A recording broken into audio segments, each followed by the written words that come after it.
Okay, so hi FIGT community. This is Megan. I am the nominations director on the board, and I am interviewing Daniela today for our TCK series this season. Specifically, we'll be talking about TCK teens and emerging adulthood. So without further ado, I'd like to introduce Daniela, who's also our DC affiliate leader. So Daniela, please tell us a little bit about your background, and we'll dive into some TCK specific questions. Well, thank you very much, Megan. Thank you to the FIGT community for giving me this chance. I'm very excited to share my thoughts and share my experiences. Like Megan said, I am the FIGT DC affiliate co-founder and co-chair, and I grew up as a TCK, CCK, and I also I'm a TCK mom. I was born in Argentina to Lithuanian refugees who escaped during World War II. Lithuanian was my first language, and it was our language at home. We followed Lithuanian traditions on a daily basis. Then I lived in Germany for 2 years as a child, where I attended kindergarten due to my father's job, and then returned to Argentina. I grew up constantly darting in and out of cultures between the Argentinian culture and the Lithuanian culture. Again, speaking one language at school and a different language at home. Always, as my teenage years came by, always conflicted between, my different friendships and my different social circles of the two different communities. I later on moved to the United States with a job after completing my MBA.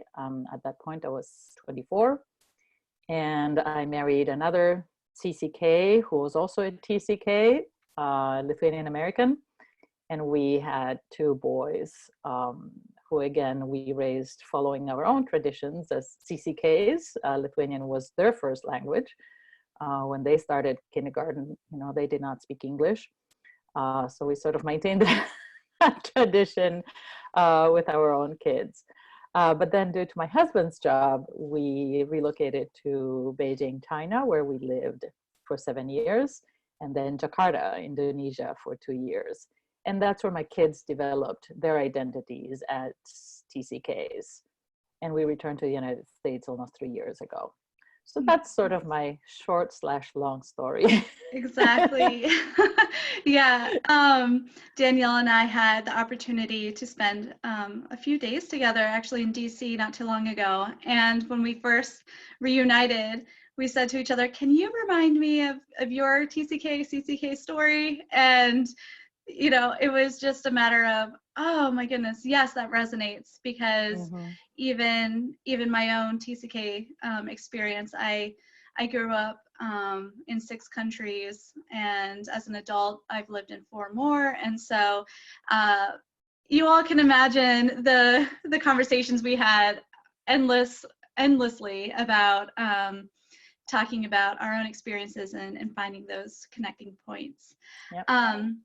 What brought us together in DC was one of the events that Daniela helped host, and we'll get to that in a minute. But what was really interesting in some of our conversations was our understanding and experiences with TCK teens. I do a lot of mentoring and programming for TCKs, CCKs, university bound. And so it was really fascinating for me to hear Daniela's information about her family experience, about transitioning to the US with 2 TCK boys, and navigating the US education system, not only for high school or secondary school, but also the college application process. So again, this TCK segment that we're doing is focusing on teens. And so I'd love for Daniela to share a little bit more about her son's experience in navigating the US education system as a teenager. Well, it certainly was not easy. It was not easy because after spending 9 years abroad, my kids attending international schools, both in Beijing and in Jakarta, we were coming home with a high school freshman with special needs and a high school junior who had been in IB schools all his life and was determined to do the IB diploma program. For him, it was sort of, he said one day, it wouldn't make any sense for me to go to IB schools and not complete the IB diploma. I would feel like a failure. I would feel like, a letdown if I don't cross that finish line. So that put a bit of, a restriction in our choice of schools, because although IB is quite, widely developed in the US public school system, we quickly learned that it's not the same as it is in international schools. Courses offered vary from school to school, and the way that the schools view and analyze and evaluate the transcript of international schools and international students also was different, even though there were schools in the same state. But from one district to another, they looked at his transcript differently. So I spent a lot of time, a lot of endless nights researching, trying to get in touch with the schools and the IB coordinators in the different schools, trying to get ahead of the curve and help us plan, because we did not have a property. We had to find a house, but obviously the way the US education system works, you have to find a school that is located a house that is located in that school district. Luckily, we knew, or we thought, that we had the possibility of returning to the United States about a year before it actually happened. So that bought us a little bit of time and the ability to, to take time to plan ahead. And one of the things that I did, which my son was not too thrilled about, was I found a virtual high school that was accredited in the state of Virginia where we were living. And I enrolled him in an online US history class, because I knew that returning to the United States, US history and US government were going to be, required classes no matter where he went. So while we were still living in Jakarta, he was completing the US history class online. Upon our return to the United States, that summer of 2017, about a week after landing, he was enrolled in summer school. And luckily they offered a virtual class, so he did not have to go into the school, but he completed the required US government course online over the summer. And that left him with only one other required course, which in the state of Virginia is economics and personal finance, which luckily he was able to fit within the IB diploma schedule. Other families who, may not have that knowledge or sometimes come with much shorter notice are sometimes forced to send their kids to private schools, because, you're dealing with two very rigid systems. One is the public school system that has to fulfill, and their priority is really, to fulfill the state and national, curriculum requirements. And the IB diploma program, which is also very rigid, because it tells you that you have to take, 3 classes of standard level, 3 classes of higher level, et cetera, et cetera. So it was really not an easy task, but we're lucky that, we were able to do that. Through the IB diploma program, my son was also able to meet some other TCKs, and that gave him some comfort. But again, the transition to public schools here was challenging, not only from a curriculum perspective, but also the size of the school. They were used to international schools that were, a total of about 2,000 students all the way from KG through high school. And here they came to a high school, only 4 grades of 2,200 kids. Mm-hmm. So the first day of school, I remember, he came home all pale and white, overwhelmed by the size of the school. And his first words were, I don't know how I'm going to meet and make any friends. It's Oh. so big. Mhm. Right. So, but then he quickly realized that by getting involved in after school activities and sports, they could make some friends. So, more easily, because then the cohort is a little bit smaller. So they got involved in ultimate frisbee and the rowing team, which were no cut sports. So there was a little bit less competition. I mean, the whole sports thing is a whole other conversation, Right. and soccer. And that's how they were able to meet some friends, make some friends.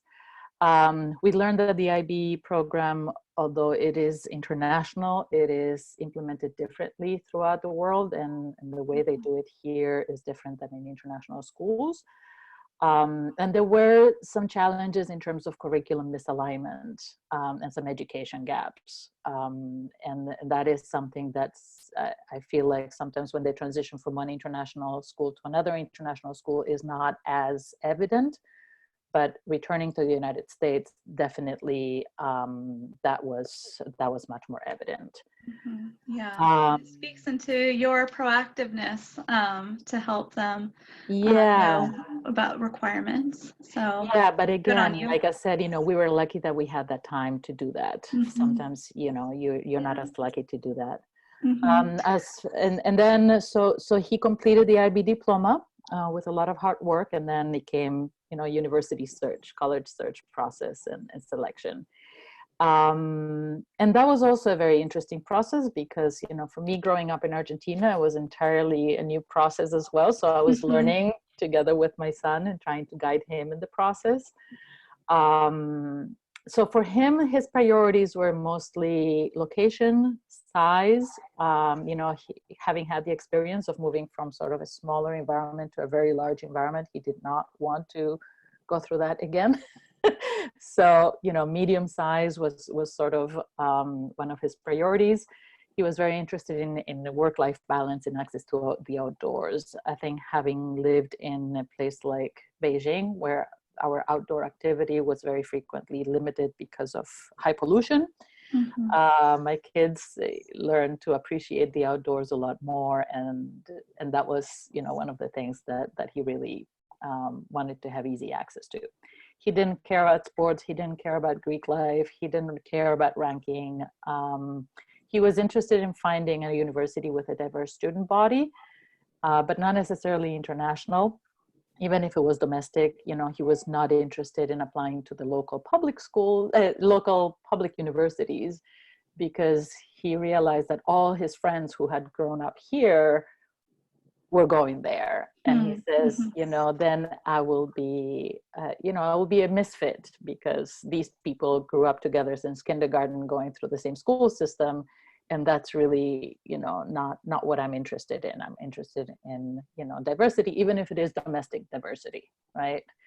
Um, and he also realized, and I think we quickly realized that, international students are not the same as TCKs, right? In the universities, university students who come from abroad have different priorities. They were more interested in sort of more the urban, high ranking, high profile schools. That's not what he was looking for. And also their economic profile is slightly different. Again, it's an international student body does not necessarily equal, TCK, and they're different. Hmm. So he chose the University of Vermont, among others, and he's extremely happy there. Kind of sad to be at home right now, but he found the right fit. Hmm. He found the transition to be quite easy, and his attitude was, I'm used to transitioning and making friends and sort of being put in different situations that forced me to adapt quickly, and Right. he didn't suffer, homesickness or any difficult through the transitions. Hmm. um, when I was talking to him about this topic yesterday, he said, I think it was good for me to come back to the United States a couple of years earlier, to sort of get through the culture shock of, returning to the United States before I had to go and deal with the transition to college, I think doing both at the same time would be a lot harder. But the way that it happened to him, because he came in the middle of high school, was incredibly difficult because, you know, he had to work really hard.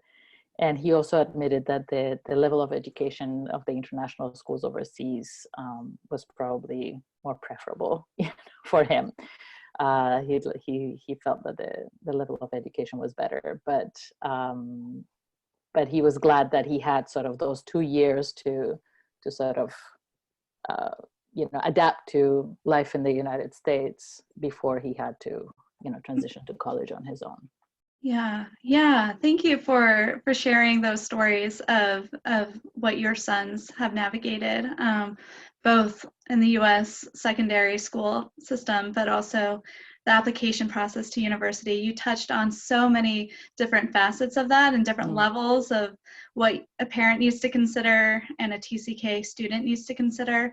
One thing I want to highlight that you said is in the university selection process for TCK to really consider what they value in community, value in extracurricular activities, and value in environment. So I think that is one model to, in a sea of choices, at least here in the US, that can help narrow down or filter through choices. So thanks for sharing that process. For context for viewers, we're recording this interview during the coronavirus emerging situation worldwide. And so your son is currently at home. When you mentioned he's sad to be back home, it's because the university did invite students to go back home to complete the semester. So it's good. And again, you know, when he was forced to come home just a few days ago, it was, you know, and it was quite eye-opening for me to, you know, to see his reaction to this whole crisis, right? It was something that was unexpected. It is not something that was planned, you know, by any means. So we were discussing at home sort of the disappointments and what was left behind and the disruption that this was causing, you know, in everybody's life. And his attitude was, well, Mom, we went through a lot of transitions, so it will be okay. This too will pass, right? We can deal with this. And, you know, we always talk about all the strengths that come from living in this TCK life, right? The resiliency, the adaptability, you know, their ability to really, you know, be resourceful and confident, but listening that from his own, you know, in his own words was really heartwarming at a, you know, time when there's so much uncertainty and so much you know, difficulty all around. Absolutely. Right. And you're speaking into the next question to explore really are some of the strengths and benefits of the TCK upbringing and what you found, what Lucas, your son, you know, commented back home that he's gone through this. He's gone through transition, and this is a different take. He's a different stage in life, but to say, hey, Mom, you know, we've done this, we can get through this. So how does that balance with some of the challenges also that come along with this paradox of TCK identity? You know, I was reflecting on this and really I have to admit that what I've seen in my own kids so far is a lot of good that has come out of this TCK experience. Yes, there were sacrifices that we had to make along the way, but their ability to adapt, you know, to problem solve, you know, being confident, resourceful, you know, their good social skills, their strong social skills really have become very evident in the last few years. The challenges that we encountered had to do more with the educational gaps, right, in returning to the United States, and I talked about that extensively before. Sometimes he feels a little, I don't think he feels unpatriotic, but you know, all the kids in college are into sports and following all these different, you know, teams of football or basketball or baseball. And he really could care less. You know, he didn't grow up with it. And, you know, the sports culture here in the United States is very strong. And in his case, he's like, yeah, no, I was in my dorm, you know, watching Netflix. Mhm. Yeah. And the occasional grief, right? That the lost relationships, right? Sort of getting used to friends coming and going and having to leave places behind and experiences behind and having to start all over again. I think Exactly. we've seen that, yeah, quite often. Yeah, exactly. I just want to comment. Yeah, the mixed loyalties Mm-hmm. sometimes become more apparent when you're living on your own for the first time, or not outside of the family bubble. But you've offered, you know, a really great explanation, a little insight into your experience with this transition with your teens. I'm wondering, any last minute thoughts from a mother's perspective in raising TCK teens, and then shifting over for another amazing, important, intentional role you have in your life as a DC affiliate leader. So those are two-pronged. Any As advice? as a mother, I think the most important thing is to be a good role model. You know, I grew up as a CCK and as a TCK, so you know, it is important for me also to maintain my TCK identity. And we always encourage as a family, you know, to embrace that unique identity that we have and don't be ashamed of who we are. You know, my son was just commenting how sometimes they get together. You know, he does not have any TCK friends, but sometimes, you know, they meet some new people and the question is, where do you come from? And everybody just looks at him and just smiles because they know that he has a long story, right? A long answer. Mm-hmm. So, you know, don't be ashamed of who you are. Preserve and share what you've learned, you know, the language, the food, the traditions. I mean, we still celebrate Chinese New Year's and my kids still, you know, expect the red envelope on Chinese New Year's. So we sort of try to preserve those really good experiences that we had. As an affiliate leader, I think the most important thing is connect with others in the community, network, again, share your stories and offer support. And I think what happened recently with the TCK Teen Conference was really a clear example of really how we as affiliates can offer support to others. And I don't know if you want to, you know, elaborate on how that got started. Yes. Yeah. Yeah, so this is one of the reasons why I was in DC a few weeks ago and spent time with Daniela. Is I was one of the speakers at the TCK Con, that's the name, Mm-hmm. TCK Con conference, that was organized, developed, put on, strategized by two local TCK teens that reached out to the community, various leaders, various groups, saying, we have this idea to bring together some TCK teens to talk about their experiences, and can you help us host it? So FIGT was a co-host and helped the two girls. Their names are Karina and Caitlin, and we walked through the process with them to develop the programming, and it was so wonderful to see different sectors come together. We had military, State Department, independent education, families who came to this event. I reached out to these two ladies about their take on the conference, and I just want to briefly comment on two of their takeaways. Caitlin said, Karina and I found a small but supportive community within our friendship to talk about being a TCK, and we wanted to meet and share with other TCKs. So the goal was to help TCKs find a community and gain knowledge on how to take what they've experienced and turn it into an asset that will help them stand out moving forward. Karina agreed and also said, our speakers gave the attendees tools to use in maximizing TCK experiences and backgrounds. Ideally, these tools and insight will carry with them and help guide them in navigating the future, whether that be in joining the workforce or pursuing higher level education.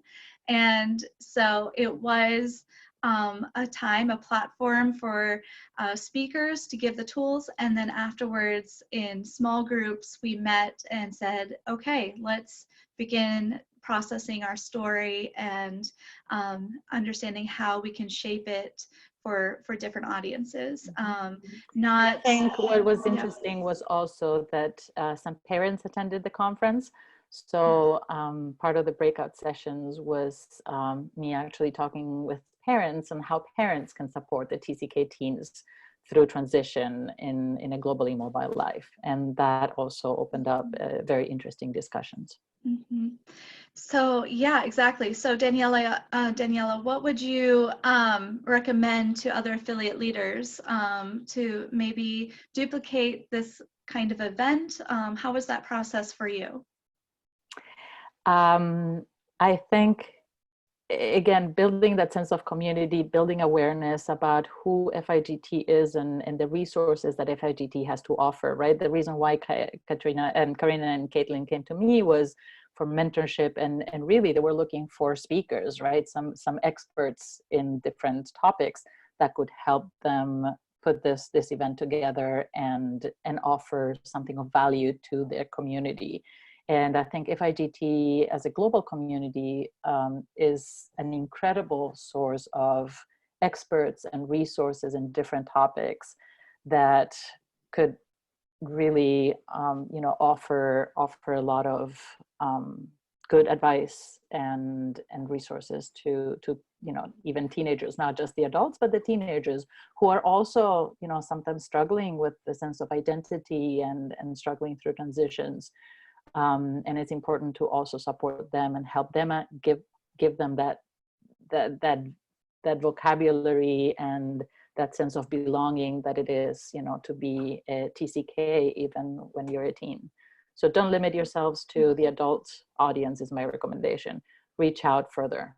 Absolutely. And Karina and Caitlin said that they are available if any affiliate leader or if anybody in our community wants to create an event like this, they are absolutely poised and ready to be able to guide that process from their perspective.